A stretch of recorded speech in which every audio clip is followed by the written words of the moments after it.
साथियों नमस्कार। कृषि बाजार भरतपुर से मैं हरपाल सिंह। साथियों, सेमिनार के बाद सरसों के अंदर एक मंदी का सिनेरियो बनता हुआ बाजार में प्रतीत हुआ था, जिसके चलते अधिकांश लोगों ने 300 से 500 रुपए तक सरसों में गिरावट की संभावनाएं व्यक्त की थी। साथियों, उसका असर एक दिन देखने को भी मिला, लेकिन उसका असर अब धीरे धीरे उसमें से समाप्त होता जा रहा है। जैसा कि हम पहले से कहते रहे कि सरसों का नया बॉटम लेवल अब तय हो चुका है। सरसों इससे नीचे जाने की संभावनाएं बिल्कुल प्रतीत नहीं होती है। वैसा ही सरसों के अंदर साथियों देखने को मिल रहा है। सरसों में जैसे कि पहले जिनमें मंडियों में अराइवल दमदार थी, यानी कि कोटा 12 जहां शुरुआत में सरसों पहले आती है, उन मंडियों में बम्पर अराइवल देखने को मिली, लेकिन उन मंडियों में भी अब अराइवल सिमट करके 30,000 बैग्स के आसपास ही रह गई है। साथियों, उसी प्रकार से भरतपुर मंडी भी 7,500-8,000 बैग आ रही है।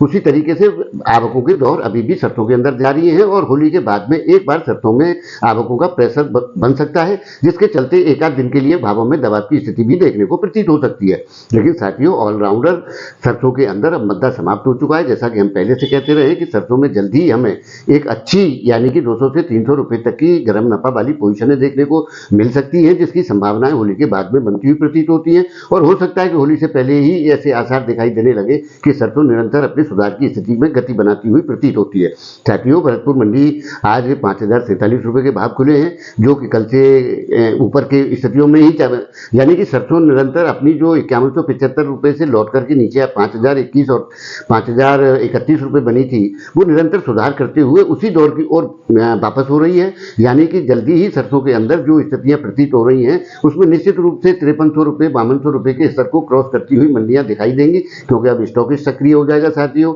उसी तरीके से गवर्नमेंट की जो सपोर्ट प्राइस यानी 5,600 रुपए की खरीदी वो भी शुरू हो चुकी है, जिसके चलते हम मंदी की यानी गिरावट की जो संभावनाएं व्यक्त की जा रही है, साथियों मुझे नहीं लगता कि उस तरीके की गिरावटें सरसों के अंदर देखने को मिलेंगी। वैसे तो मैं पहले से भी इस बात से इनकार करता रहा हूं कि सरसों के अंदर पिछले साल दौर की जैसी गिरावटें देखना नामुमकिन लगता है। लेकिन साथियों, आगामी जो दौर है उसमें जैसे कि पाम ऑयल की स्टॉक और पाम ऑयल की जो पोजीशन है यानी कि KLC प्लस चल रही है, उस तरीके से सरसों को भी सपोर्ट मिल रहा है। लेकिन सोयाबीन में जैसी स्थितियां विदेशों से आ रही हैं, उसके चलते सोयाबीन में 25 रुपए की प्लांटों में गिरावट देखी जा रही है। लेकिन साथियों, जैसा कि अब इस बार में जो सन ऑयल है, ये भी अपना एडिबल ऑयल में एक बड़ा कारनामा दिखा रहा है। यानी कि जब भाव ऊपर होते हैं तो सन ऑयल के इंपोर्ट बढ़ जाते हैं, बाकी ऑयल के जैसे कि सोया या पाम ऑयल के स्टॉक इंपोर्ट हैं उनको घटा दिया जाता है। लेकिन साथियों, सरसों की स्थितियां इस बार अलग की स्थिति है, क्योंकि अभी तो खैर आचार संहिता का दौर चल रहा है। निश्चित रूप से 4 तारीख के बाद जून में सरकार बनेगी,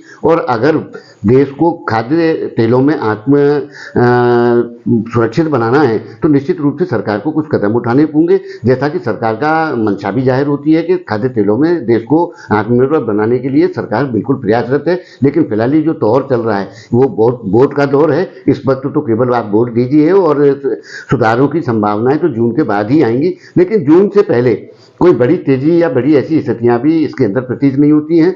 जब तक बाजार इसी तरीके से चलेंगे, अप्रैल की तेजी और मई का मंदा लगता है कि जैसा शुरुआत से चला रहा है कि मई मास जो है एडिबल ऑयल में मंदी का दौर का रहता है। लेकिन वो दौर 15 यानी कि आप 15 मई के बाद ही वो स्थितियां पैदा होती हैं। फिर मानसून के आधार से बाजारों में स्थितियां देखने को मिलती हैं। साथियों, फिलहाल के दौर में मंदी की स्थितियां समाप्त हो चुकी हैं। बॉटम लेवल सरसों का तय हो चुका है। इससे नीचे सरसों में जाने की कहीं से कोई संभावना प्रतीत नहीं होती है। आगामी दौर, जैसा कि एक मेरे साथी ने कहा, क्या होली में आग लगने के बाद सरसों में आग लग जाएगी? साथियों, उस तरीके की तेजी तो मैं नहीं धार रहा हूँ फिलहाल में, लेकिन इतना जरूर है कि निश्चित रूप से सरसों में ऊपर की स्थितियां ही देखने को मिलेगी। अब इसमें नीचे वाला दौर समाप्त हो चुका है। सरसों में मंदी वाली स्थितियां समाप्त हो गई हैं और तेजी के दौर यानी उठा पटक के बड़े दौर भी देखने को मिलेंगे। क्योंकि साथियों, अगर 300 रुपए की तेजी आएगी तो सरसों में 200 रुपए का मद्दा भी संभव है। ऐसा नहीं है कि उसमें वो 300 रुपए ऊपर जाकर के सरसों स्टेबल हो जाएगी, लेकिन उस प्रकार के दौर बहुत सीमित समय के लिए इसके अंदर होंगे। लेकिन साथियों, कुल मिलाकर के सरसों में जो स्थितियां हैं अब लेवाली की हैं, माल पकड़ करके चलना चाहिए। आगामी दौर में उसी तरीके की व्यापार की स्थितियां रहेंगी। जो लोग अब माल पकड़ करके नहीं चल पाएंगे तो वो निश्चित रूप से आगामी दौर में उन्हें ऊपर की स्थितियों में ही माल परचेज करने पड़ेंगे, जिससे मुनाफे की संभावनाएं उसमें कम हो जाएंगी, यानी कि उसका प्रतिशत गिर जाएगा। जिसके चलते अभी जो माल लेने की स्थिति है, निश्चित रूप से सूखे माल आ रहे हैं और सरसों का स्टॉक का मेरे हिसाब से बिल्कुल पर्याप्त उचित समय है। होली से पहले माल लेने चाहिए और होली के बाद में जो गर्म नफा मिले 200-300 रुपए की जो स्थितियां संभव इसमें प्रतीत हो रही है, उस हिसाब से व्यापार करना चाहिए और उसी हिसाब से किसान को भी अपना माल धीरे धीरे ही उस तरीके से निकालना चाहिए, क्योंकि बड़ी घबराहट या बड़ी मंदी वाली स्थितियां सरसों के अंदर फिलहाल में प्रतीत नहीं होती है। तो साथियों, आपको हमारी जानकारी कैसी लगती है हमें कमेंट करके जरूर बताएं। तब तक के लिए कृषि बाजार की ओर से आप सभी का बहुत बहुत आभार, धन्यवाद।